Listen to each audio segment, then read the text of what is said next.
So first of all, thank you very much for joining me on the Soapbox. I appreciate you doing this. I know you're a very busy person. Oh, I love to be with you, Eric. Thanks so much. And hello to all the listeners of WMPG. Wonderful. I'm sure they're thrilled to hear from you. So I thought we'd start with sort of the big picture question. And today I'd like to talk a little bit obviously about journalism and its role in society. And so I thought maybe we could start there. Recently you were writing about William Worthy and Vincent Harding.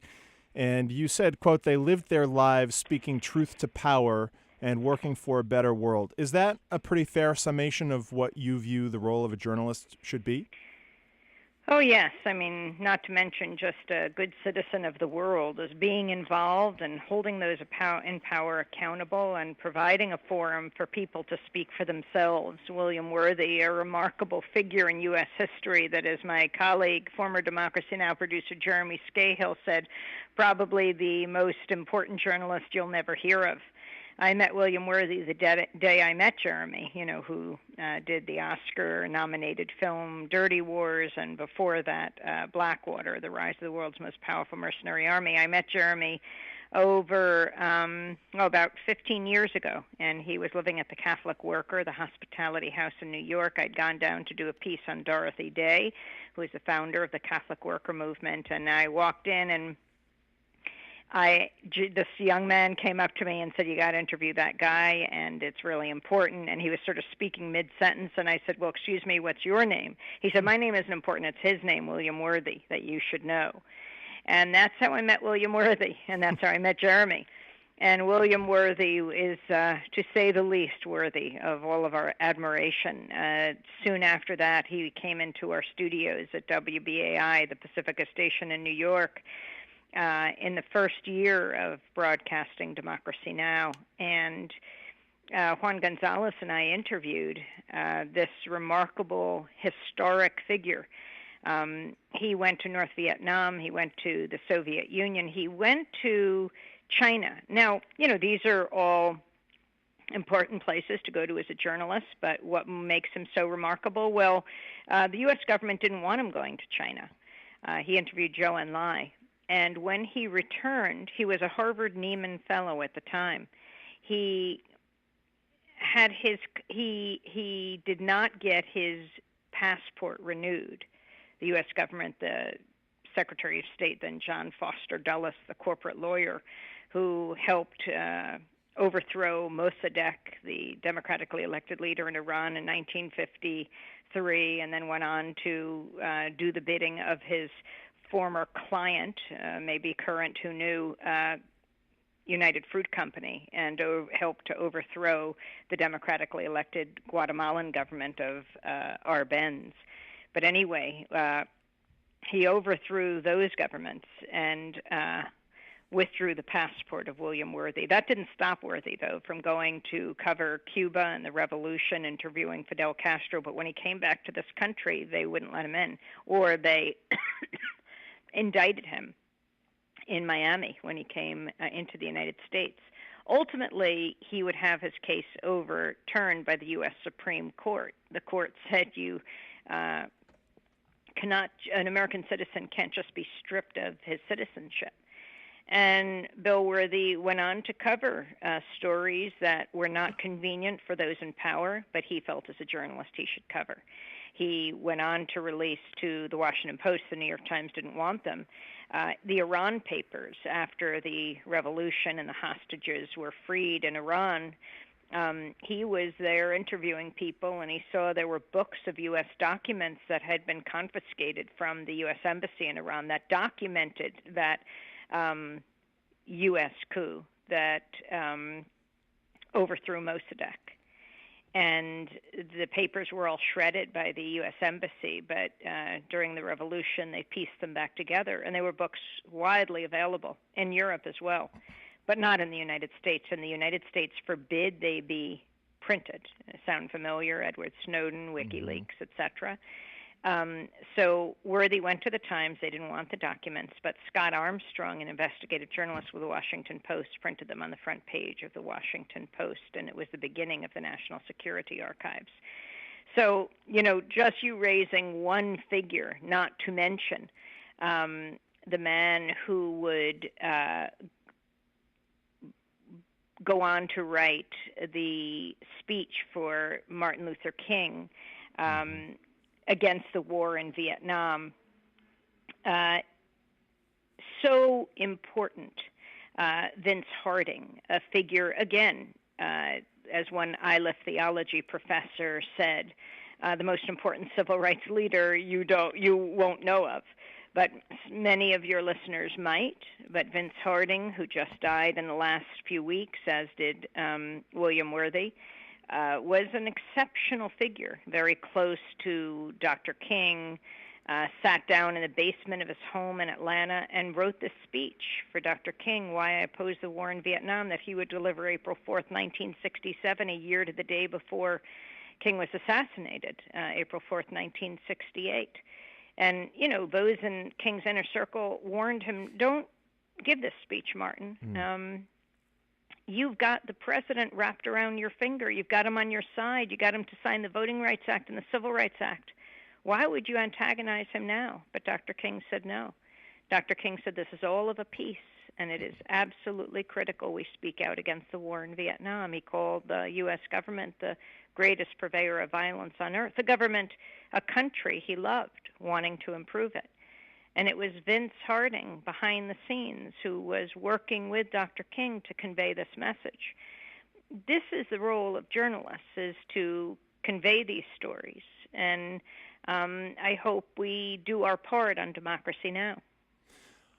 It's an incredible speech that Martin Luther King Jr. Delivered, and so Vincent Harding deserves all due praise for that speech.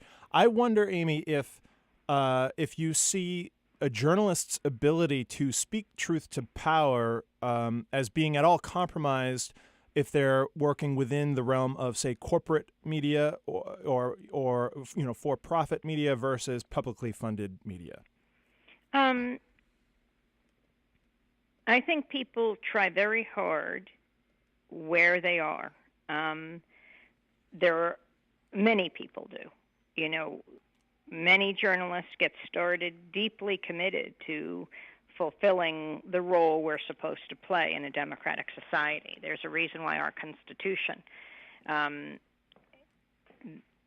explicitly protects, the only profession it explicitly protects is journalism, because we're supposed to be the check and balance on power, essential to the functioning of a democratic society.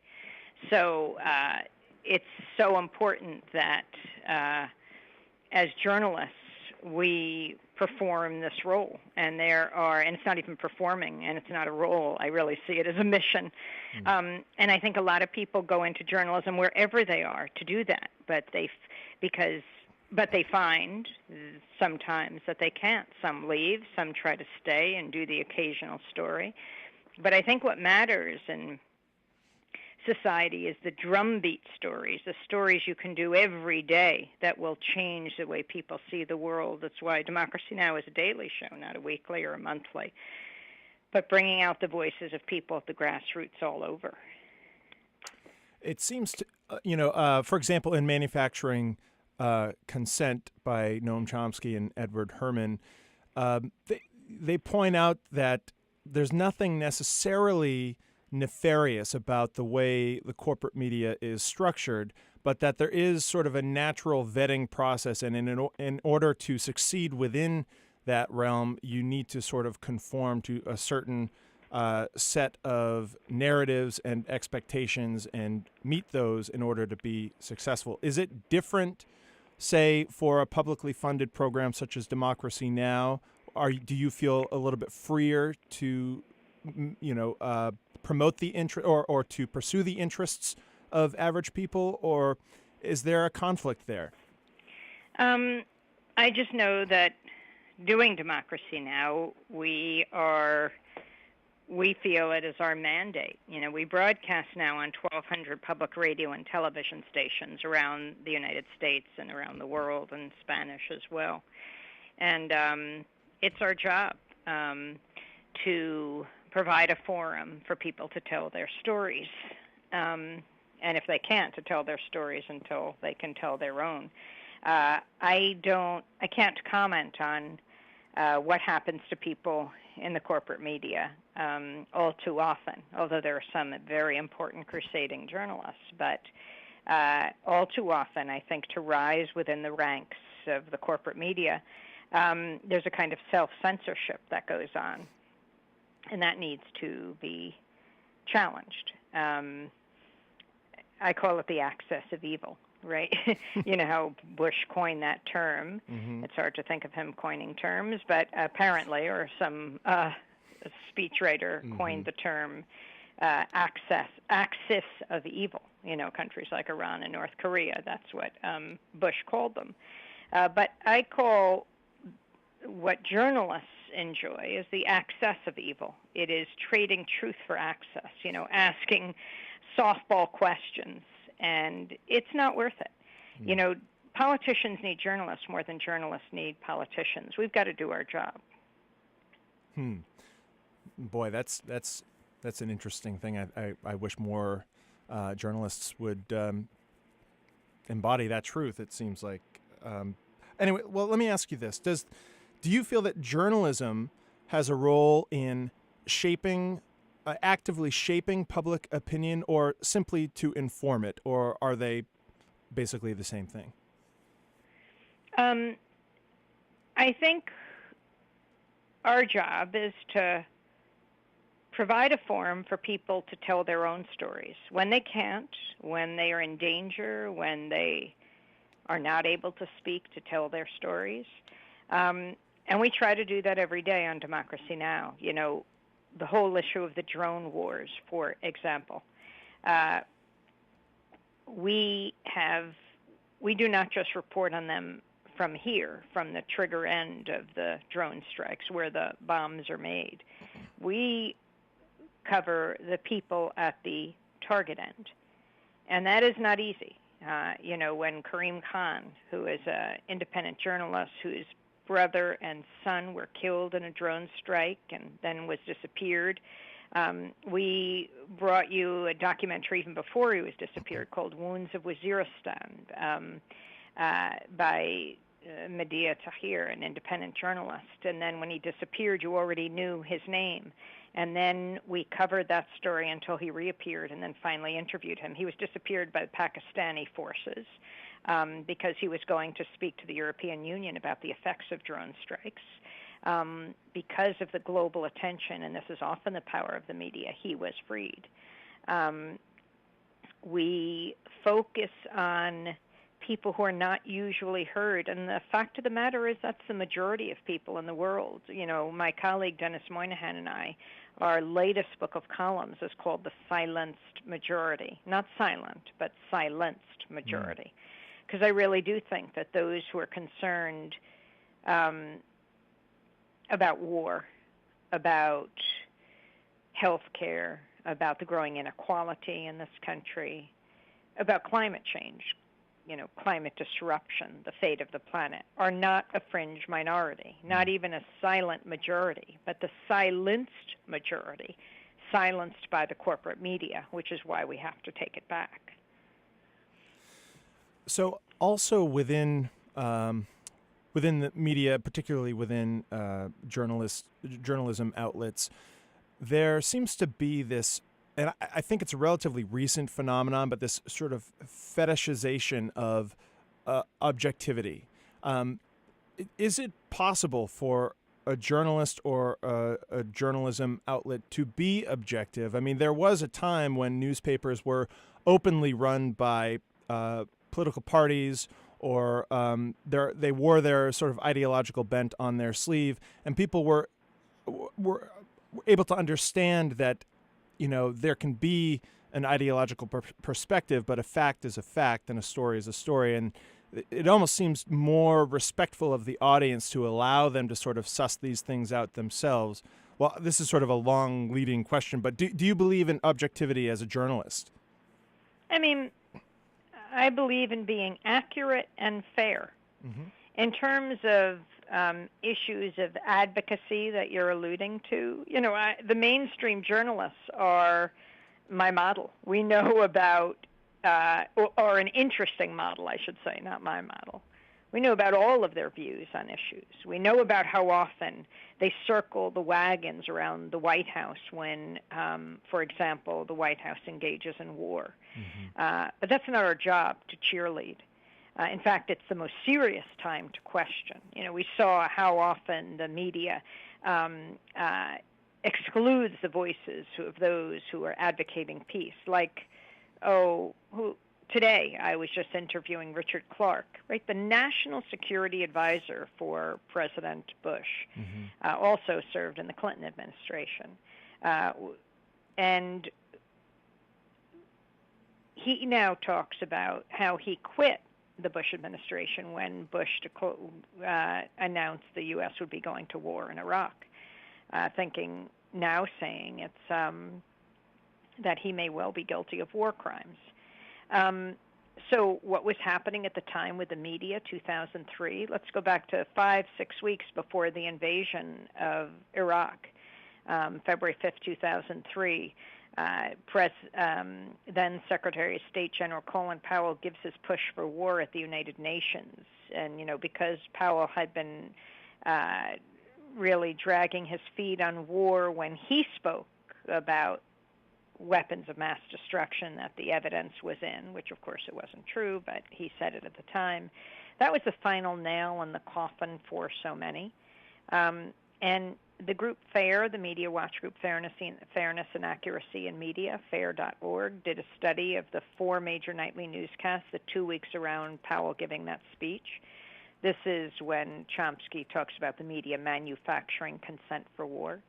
Of the 4 major nightly newscasts, NBC, ABC, CBS, and PBS NewsHour, in that 2-week period around the Powell speech, there were 393 interviews done around war.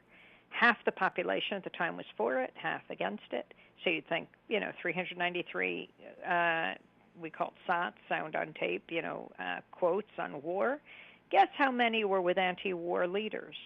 Well, you think half the population, so you divide 393 by 2, so 194, 190 against. No, 3.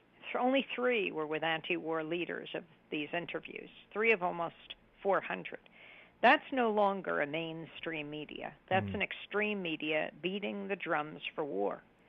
But the media can serve a very different purpose. In fact, I believe the media can be the greatest force for peace on earth.